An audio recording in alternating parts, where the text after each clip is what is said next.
you want an exposure to a market or an Everything they need in one place. Be the world's foremost authority on Individuals, advisors and institutions. Hello and welcome to the Morningstar series Ask the Expert.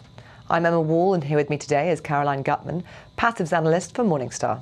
Hello Caroline. Hi Emma, thanks for having me. Well, it's been a week of bad economic figures. First the UK having poor growth in the first 3 months of this year, and then it seems the US has also had bad growth in the first 3 months of this year. Why have the figures been so poor for the US? Oh, you're right. I mean, the figures have only been about 0.2% growth for the first quarter, which was disappointing. Economists had expected about 1% growth. A lot of that is attributed to poor weather in the first quarter, as well as the strong dollar, and also reduced exports. So we've seen this downward trend also last year with first quarter.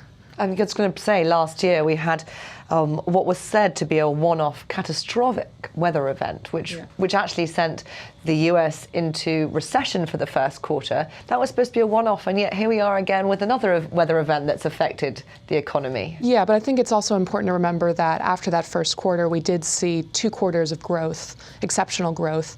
So, I mean, there is a pattern there, but it's, if we look at the longer term, the U.S. economy is actually doing incredibly well relative to other countries, other developing countries. So this isn't something to worry about, these first quarter results? No, we tend to look at the longer term and say that, this is maybe not a one-off, but it's just a sort of a bump in the road for the U.S. as it was last year. So the economy, as you say, looks on sort of firm footing to continue to grow. What then about the stock market? Is it still attractive? The stock market is very attractive, especially for long-term investors. And there are a lot of great ways to access the U.S. stock market.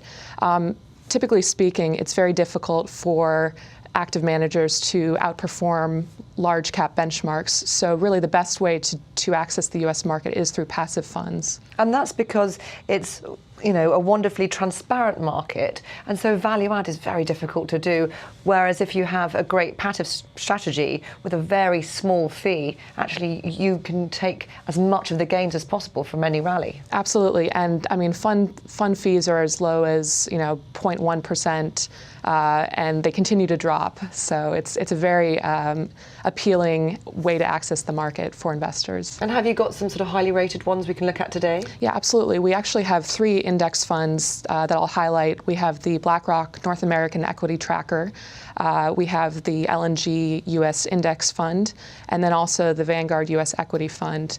And all 3 of those have received our coveted gold rating and are a great way to access that market. And those are passive open-ended funds, aren't they, rather than ETFs? Exactly. Those are passive open-ended funds. So for investors who do prefer ETFs, for example, there's an entire array of funds of ETFs available, the largest of which is the iShares Core S&P 500, which is traded on the LSE. And that has a very low price, doesn't it? That also has a very low price, yeah. Caroline, thank you very much. Thank you.